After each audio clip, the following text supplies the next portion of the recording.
what's going on with housing. How want to talk about that? Yes, I sure would. So we talked about Michael Burry, and what he was famous for was predicting the big short, the big drop in housing. And right now, I've been looking through the news to see what's going on with the housing market. Are we going to see a repeat of what we saw in 2008? And I see every reason that this could be worse than 2008. And yet, when you talk to realtors, when you talk to brokers, when you talk to people who work in the real estate industry, when you start reading the press about this, a lot of people are in denial about what's going on. As soon as we hit, as soon as we hit some economic turbulence here, right at the beginning of this crisis, the first thing they did was lower interest rates. And they lowered rates. You saw a surge of refis, and I talked to a mortgage broker, and I asked her. I said, look, houses are overpriced. This isn't sustainable. It seems like this is the pin that's going to prick the bubble. And she said, "Well, I'm so busy right now refinancing houses. We've never been busier. The housing market is going great guns." Absolute delusion, just complete self delusion. And her point was, and I've seen this. Look, she's a smart woman. She's successful, a successful business owner. But she was saying the same thing that I've been reading in a lot of the press, which was the Phoenix housing market still has a shortage of houses. What do you mean we have a shortage of houses? We've seen uh, over 22 million workers file for unemployment recently. 22 million workers file for unemployment. How, when you have unemployment now effectively at 13%, how are we going to people are going to keep paying their rent? How are they going to keep paying their mortgage? It doesn't make any sense. We've seen a 60% drop in interest in both buying and selling of houses. So that should be really worrisome. If you're in the real estate industry, you should be asking yourself, wait a minute, you know, what's the next step here? When the repercussions kick in, supply is going to surge because people will be kicked out of their homes. Their homes are going to be repossessed.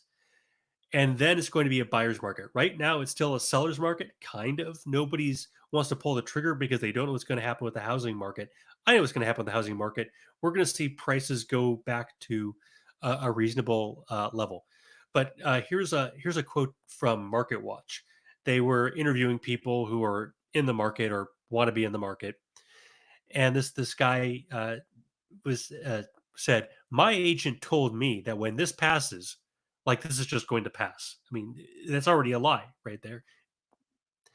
My agent told me that when this passes, there is going to be a surge of home buying, especially if the interest rate stays so low. This guy is getting screwed. This guy is being lied to by the person he's relying on to tell him the truth. He's not there's not going to be a surge of home buying. Not with, I mean, in a sense, there will be because you have people who would have bought a home who are doing okay. They're able to telecommute okay. There's a certain portion of the population that's in that boat. But you have a lot of people who are simply not going to be able to afford their rent, be able to afford their mortgage. And the idea that, the market is just going to come out of its coma at the end of all this is completely delusional. So here's a story from ABC News, and this is from earlier this month. Mortgage applications nationwide dropped 17.9% in 1 week. So the number of mortgage applications dropped 18% in a single week. Just nuts, and that was according to the Mortgage Bankers Association survey. Um, Purchase applications, which hint at future activity, slid 12%, and a whopping 33% from the same week last year. So we're seeing interest in buying and selling houses just collapse. People don't want to sell right now because they don't know what's going to happen. They want to hold on to what they have because, well, if we see inflation or who knows what we need to plan for. They're just afraid to make any decision. We're all afraid to make any decision right now. And it is hard. If everybody else is holding on, nobody else is selling because they're in the same boat. They're panicking. Whom are you going to buy from? So I can see why people would want to do that. The number of people paying rent in March slipped 12%, according to the National Multifamily Housing Council. It's the first review of the effects of the COVID-19 outbreak. The group found 69% of households had paid the rent by April 5th, compared with 81% in the previous month. So it went from 81% of people paying their rent to 69%, for a drop of approximately 12%. That's more than a red flag. That is that's an air siren. Okay, we need to be paying attention. But my I think a lot of people right now are asking themselves, why am I paying rent, or why am I paying on my mortgage? I've asked myself that question because I got a notification from my bank that I don't have to pay. For I can do this 90-day suspension thing if I want to. Now, I didn't look at the fine print. I even discussed it with my brother, who I own my townhouse with. And ultimately, we said, well, we want to pay this thing off as quickly as possible, right? It's like, yeah, that's true. But I think a lot of people are asking themselves that, why am I paying my electric if my governor says I don't have to? Why am I paying my mortgage if my bank says I don't have to? Why am I paying my rent if my landlord says I don't have to? Yeah, I think it's a really interesting question. I'd be interested to see what the fine print is of that. Would you have to pay interest at the end of that? I'm guessing that you wouldn't. And so it seems like you're kind of, I don't want to say you're a sucker, but it doesn't make any economic sense. But at the same time, what would you, let's say you didn't pay for the next 3 months, okay? So you took that money that you would have paid towards your rent, you put that $1,000 into a bond. I mean, it would have to be a pretty safe investment, right? You don't have the opportunity to wait out the long game, so it has to be a secure investment. And right now, How about bullets and guns, Pete? Bullets and guns, they hold their value pretty well. By the way, I yeah, saw that. I saw that on YouTube that I thought was interesting, where someone was talking about all the panic gun buying.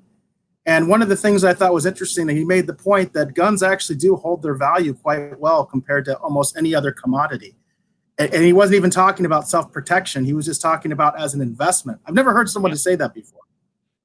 yeah. I think that's probably right. They don't depreciate very much, and but I would say this: if you're going to buy it in order to flip it in 2 months, which I don't think that you're actually planning on doing that, we could see, as the panic subsides, that suddenly people don't need their guns, and maybe you do have a glut of those on the market. I don't know, what could happen in 2 months.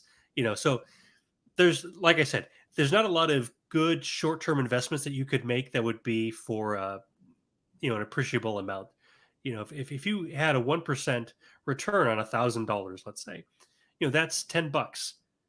Are you going to not pay your rent in the hopes that you're going to make 10 or 20 or $30 over the next few months? That doesn't make a lot of sense. But yeah, so part of what I think we're seeing is, we're seeing sort of, think of it like a train. Okay. A train is a big heavy thing, and you have these connectors in between, and when the front of the train stops, there's sort of a little accordion as the train starts to compress. And that's kind of what's going on with the economy right now, that you have a lot of people who are on unemployment, people who don't have to pay their rent, they don't have to pay their utility bills right the second. Okay. But eventually, these emergency measures are going to come to an end. And then what happens? Uh, this is from Houston. It says the pandemic's impact began to set in during the last week of the month, meaning the last week of March, with some transactions interrupted before Governor Greg Abbott designated real estate as an essential service statewide as part of his March 31st executive order. The Houston Association of Realtors reported April 8th. But strong sales during the first half of the month more than offset the latter half's decline. So they're talking about it as though they're comparing apples and oranges, saying, "Oh, well, we had a good first half of the month, so the second half, well, it was bad, but it evens out." It doesn't even out. The second half of the month is what you need to pay attention to. That's your reality for right now. Okay, that's what April's going to be like. That's what May's going to be like. In fact, April and May are going to be worse, but we're all pretending like, well, we had a good first half of March, so somehow we're gonna come through this. No, we're not. What's about to happen to Houston real estate reminds me of Hurricane Harvey, in that we are bracing for impact, but but don't yet know what the full extent on the market will be. That was John Nugent with Remax Space Center. So, I have to say, I've read a lot of quotes. I've read a lot of these articles from different people in the real estate industry, and this guy at least is very clear-eyed about what's happening. He's not telling people that, well, we're just going to wait it out and everything's going to be okay. He knows we don't know what the fallout of this is going to be, and he's not just uh, doling out a bunch of happy talk like we're seeing for so many people in the industry, because I think it's disingenuous. And I think, just like the when people try to give us false hope about, well, the coronavirus isn't going to kill that many people, the more people you tell, it's going to be okay, don't worry about it, the less people are going to do to actually protect themselves from the fallout. But yeah, I did think it was interesting what they're talking about, that right now, one of the reasons why people can't buy is because you can't get into a house unless it's a virtual open house because of social distancing and all of that. So if you want to sell your house, well, who's going to come tour it? I mean, I guess if you're not at the house, if they're the only person at the house, but you can't just have you can't just have a big open house. You have a bunch of people walking through and making bids and bidding against each other. So it's a bad time to sell your house just from that perspective. So maybe that gives a little bit more uh, perspective on where we are right now. The coronavirus, one thing from Fox Business, now this is a bit dated, is that the coronavirus pandemic has seen more than 10 million people file for unemployment benefits in the past 2 weeks. It's now up to 22 million people total. Coronavirus has stalled demand for mortgages as unemployment numbers soar and potential buyers find themselves staying at home, adhering to local government guidelines. And then they talk about how mortgage rates increase. Like, that's the limiting factor. People don't care about the interest rate. I mean, interest rates are insanely low right now. They're at 3.49% at the time of this article, and they rose from 3.47%. That's essentially nothing. If that's what's making your decision on whether to buy a house, I don't know what to tell you. It's not it's not a very reasonable way to make it. I want, but I think there's a bigger problem here, and I don't have a big thesis about exactly how we're going to handle this problem, but housing, it seems, has become more and more unaffordable over the past few decades. If you go back to 1950, the price of a new home was 2.2 times, so not quite 2.5 times, the average income, the typical income of a household. In 2018, that ratio went from 2.2. So let's say that median income is $50,000. Right now it's about $60,000, but let's say it's $50,000 just to keep the math easy. If you 2.2, uh, that's about $110,000 home, right? Well, right now, with the ratio of 5.3, if your income is $50,000, then your typical home is going to be $250,000. So we've seen an increase of 140%. So houses today are about 2.5 times the price of what they were in the 1950s in real terms, relative to what people are actually earning as a percentage of your income. They're about 2.5 times what they were.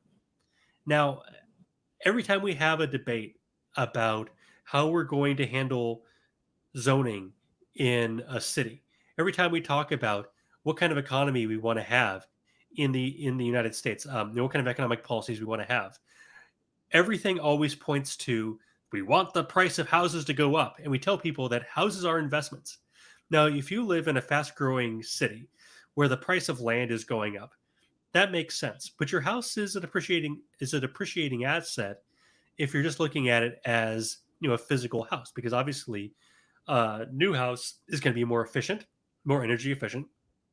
It'll be better made, and maybe that's part of what's contributing to the price of houses. Just like we see, cars are safer and better made, and they're more expensive, so they're lasting longer. Okay, that's fine. But my concern is, why do we gear all of our policy towards houses being more expensive? If we've seen the price of housing relative to income more than double, 2.5 times over the past 70 years, when do we say enough is enough? We want houses to be affordable. We want housing to be affordable. We want computers to be affordable, right? We're happy when the price of other things goes down. Big screen TVs. Nobody says we need to keep the price of big screen TVs high. Why do we accept this nonsense when it comes to housing, which is a much bigger investment for most people than these consumer items that are getting cheaper and cheaper as technology improves. I think it's a I think I don't want to say it's a you have a lot of people from different sides of both sides of the political aisle. People from George Bush to Paul Krugman. I don't know if you ever read Mises.org, but there was a fantastic article a couple of years ago called Krugman's Waterloo, where he said at the time of the tech crash that we need to inflate a housing bubble. And then the housing bubble came crashing down. Well, of course it has to come crashing down. If people can't afford houses, how can it not come crashing down? How can the price of housing just continue to go up and up if wages aren't going up and up, if salaries aren't going up and up? It just doesn't make any sense. And our political leaders are not thinking about the consequences to Main Street. They're thinking about Wall Street, because Wall Street wants the price of assets to go up and up, because a big portion of their business is selling mortgage bonds or lending money. And we don't want to put Americans further and further in debt. It doesn't make sense that what is good for Wall Street is necessarily good for Main Street. And yet that's how we build our economy, our economic policy. We say these banks are too big to fail, these businesses are too big to fail, and then we bail them out. But we never think about it. Well, how do we make the American dream more affordable for Americans? And I think when Trump came into office, a big part of his appeal was tapping into that resentment that for many Americans, and I consider myself very fortunate, but for many Americans, the American dream is getting further and further out of reach. It doesn't matter how much education they have. It doesn't matter how hard they work. If the price of housing is more than doubled, well, they can't afford to live the lifestyle that their parents did or their grandparents did. And I think that Trump's economic policies have been sort of a mixed bag, that wages have started to finally go up, but we maybe need to start reevaluating what about this sort of casino game where we've kept the price of housing artificially high. Whenever there's an economic crisis, we start dumping money trying to reinflate the housing bubble. When do we say enough is enough? When do we start looking out for Main Street? That's my big question. And I'm hoping that this housing crisis will be a big wake up call for a lot of us, that we need to rethink economic policy overall. There isn't going to be infinite growth. We're not going to see 5% growth every year for the next 100 years. Right now, we are a developed economy, and we need to start thinking about how to sort of wind things back instead of operating things like a pyramid scheme where we assume infinite growth forever. How do we just make things better? It's kind of funny though, but the more there's an old saying: the more things change, the more they stay the same. I remember studying, when the country was first formed and the original territories of the United States, and the land speculators going around and causing a huge economic turmoil in the early history of our country, because they were grabbing land like crazy in these territories, these unorganized territories that the United States acquired during the American Revolution, and causing. In fact, that goes even to like the Aaron Burr conspiracy and all that kind of stuff. All those crazy schemes that they were doing. Some people even say they were trying to create their own little empire out there. But it's kind of like this. This has always been with us, and I'm not sure it's ever going to leave. You know what I mean? I'm not sure what we're going to see an end to it. It seems like it's something that's been part of the American experience since day one. I'm not sure exactly who was building an empire out west. I you never heard of the Aaron Burr conspiracy and all that kind of stuff? I can't say I've heard of it. Oh, we'll just have to discuss that another time. Maybe we'll have a conspiracy show sometime. But Yeah, but no, this well, is you know, yeah. land speculators in the early history of the country with the original territories acquired from England during the American Revolution, that there was an incredible amount of land speculation where people were buying up extremely cheap land out west. This is in the first, literally the first days of the country, and it caused a huge economic downfall. You know, in the early days of the United States. This is even before the Constitution was ratified back during the Articles of a Confederation, because it literally was the wild wild west. But we're talking about like Kentucky, you know what I mean? I see. And these land grabs that were going on, and the speculators, the massive amount of land speculation in terms of, again, people that had money were buying this land and dirt cheap because nobody lived there except for native people, and they didn't care about them, right? It was okay to buy their land out from under them, and it just caused a huge bubble. And I'm just saying that this is kind of a playbook that's kind of gone on for over 200 years. Yeah. Um, yeah, it has. And okay, I think I know what you're talking about. That people overvalued the land. And you have to remember, people coming over from England, to them, land was wealth because they were entirely an agricultural economy. So your wealth, I mean, I say entirely, that's a bit of an exaggeration, but almost entirely. Like 99% of the economy was, or maybe 90% was agricultural. So the more land you had, the more wealth you had. It was for almost everybody that was true. But economies change. And right now, we're in the midst of what is a very big change, and we're just not adjusting very well. We're not figuring out how to deal without limitless growth. We're not able to kick the can down the road. So, a lot of things from Social Security to, we talked about these unemployment programs, they're all kind of built like pyramid schemes that they're okay so long as there's a lot of growth and you have a lot of people, new people paying into the system to pay for the people who have already been in the system for a long time. But it's not going to last forever, and it's something that can't last forever won't. So I do think we need to reevaluate how we think about housing, um, but also it needs to be part of a much bigger rethink of our economic policy.